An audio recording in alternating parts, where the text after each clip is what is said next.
എന്തെങ്കിലും ചെയ്ത് പ്രശ്നത്തിൽ നിന്ന് തലയുരാൻ നോക്ക്. ചടങ്ങ് മുടങ്ങിയ പിന്നെ ജീവിച്ചിരുന്നിട്ട് കാര്യമില്ല.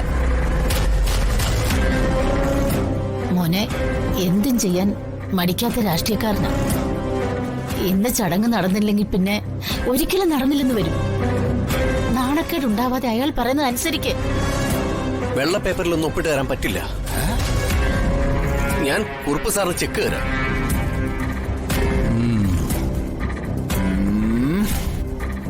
ശരി, തൽക്കാലം ചെക്ക് മതിയെന്ന് വെക്കാം. പക്ഷേ പ്രകാശ് മാധവ് മാത്രം ഒപ്പിട്ട ചെക്ക് പോരാ. പ്രകാശ് മാധവിന്റെ ഭാര്യയും അമ്മായിയമ്മ ജഗദമ്മ ചേച്ചിയും ഒപ്പിട്ട ചെക്ക് വേണം. അതിനവര് ചെക്ക് ബുക്കുകൾ കൊണ്ടുവന്നിട്ടില്ല. വേണ്ടല്ലോ. നിങ്ങൾ 3 പേരുടെ പേരിലും 1000 രൂപ വീതം ബാങ്കിൽ ഞാൻ എന്റെ പോക്കറ്റിൽ നിന്നെടുത്ത് നിക്ഷേപിച്ച് ചെക്ക് ബുക്കുകളും സംഘടിപ്പിച്ചിട്ടുണ്ട്. ഇനിയൊന്നും ആലോചിക്കണ്ട, ഒപ്പിട്ട് കൊടുത്തേക്കാം. ആ വക്കീലെ, ആ ചെക്ക് ലീഫുകളിൽ ഇവരെ കൊണ്ട് പിടിക്കൂ.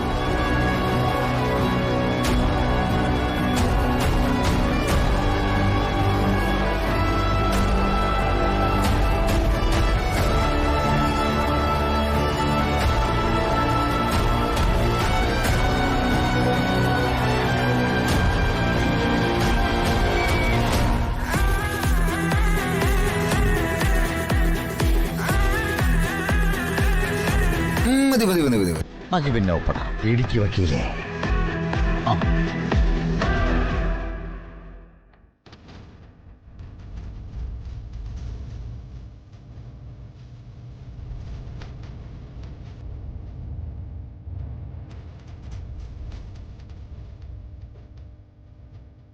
പാവ അച്ഛമ്മ, അവര് സമാധാനമായിട്ട് ഇറങ്ങുന്ന കാണുമ്പോ മനസ്സിന് വല്ലാത്ത ആശ്വാസം തോന്നുവാ. ഒപ്പം കുറ്റബോധം കൊണ്ട് വല്ലാത്ത നീറ്റിലും അനുഭവപ്പെടുന്നുണ്ട്. അതെന്താ ചേച്ചിക്ക് അങ്ങനെ ഒരു നീറ്റിൽ അനുഭവപ്പെടാൻ? ഞാനും അച്ഛമ്മയും തമ്മി കണ്ട കീരിയും പാമ്പും പോലായിരുന്നു. എന്നെ താടകയെന്നും പൂതനെന്നും ശൂർപ്പണകയെന്നും ഒക്കെ വിളിച്ചിരുന്നത്. അത് കേൾക്കുമ്പോ എനിക്ക് ഉള്ളം കാലം മുതൽ ഉച്ച വരെ ചുവങ്ങ് കയറുമായിരുന്നു. അപ്പൊ വായി തോന്നിയതൊക്കെ ഞാനും വിളിച്ച് പറഞ്ഞിട്ടുണ്ട്. ഈ മുതുകളവയ്ക്ക് ചത്തൂടെ എന്ന് ശങ്കിക്കൊള്ളുന്ന രീതിയിൽ ഞാനും വിളിച്ച് കൂവിയിട്ടുമുണ്ട്. അച്ഛമ്മ, അവരുടെ ഈ കിടപ്പ് കാണുമ്പോ എനിക്ക് ഒരു പ്രാർത്ഥനയുള്ളൂ.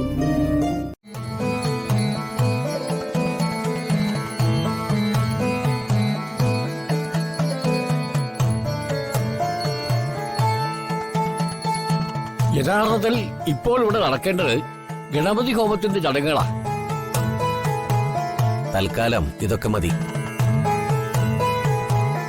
തിരുമേനി മനസ്സറിഞ്ഞ് മന്ത്രം ഉരുവിട്ട് പൂജിച്ചാലേ അത് ഗണപതി ഹോമത്തിന് തുല്യായി. അതൊക്കെ ശരി തന്നെ. എന്നാലും ഗ്രഹപ്രവേശമല്ലേ പ്രകാശ? വിഘ്നേശ്വര പ്രീതിയ പ്രധാനം. പിന്നീട് ഗണപതി ഹോമം ക്ഷേത്രത്തിൽ നടത്തിക്കോളാം തിരുമേനി. എന്നാലും മതി. തിരുമേനി, പൂജ തുടങ്ങാം.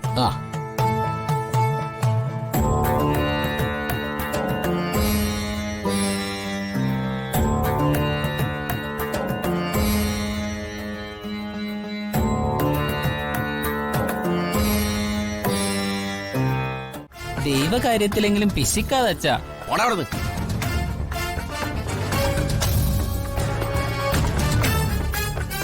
നീ എന്താടി മോന്ത വീർപ്പിച്ച് നിൽക്കുന്നേ?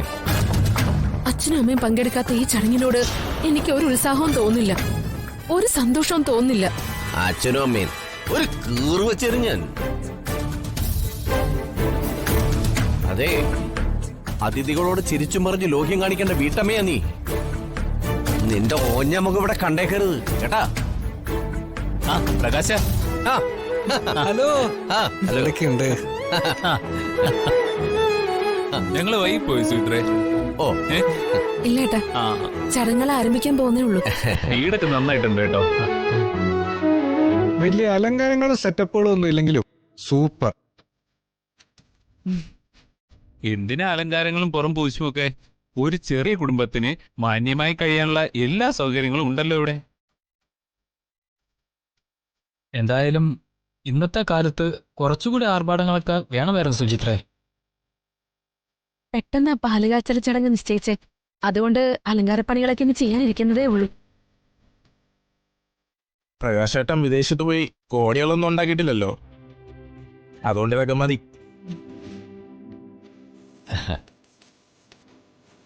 ആ വന്നതിൽ സന്തോഷം. ദാ അങ്ങോട്ട് ഇരിക്കാം. ഇതാ പ്രകാശ്. ഓ വെച്ച്. ഓ ഓ ഓ ഓ ഓ ആ സുചിത്രേ ദാ. പോട്ടെ മോനെ.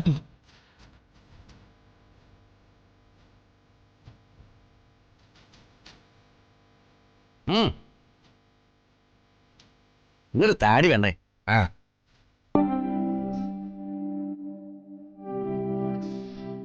അമ്മ എനിക്ക് വിശക്കുന്ന.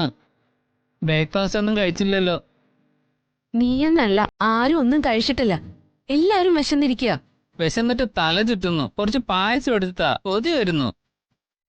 പാലുകാച്ചൽ ചടങ്ങ് കഴിയുന്നത് വരെ ഒന്നും എടുത്ത് കഴിക്കാൻ പാടില്ല മോനെ. കുറച്ചു നേരം കൂടി ക്ഷമിക്ക്.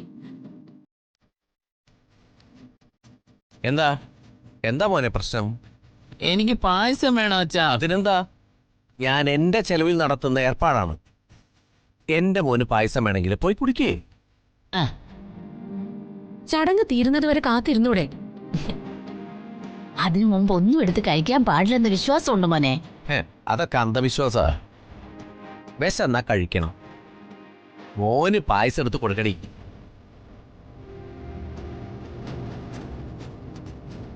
ഉം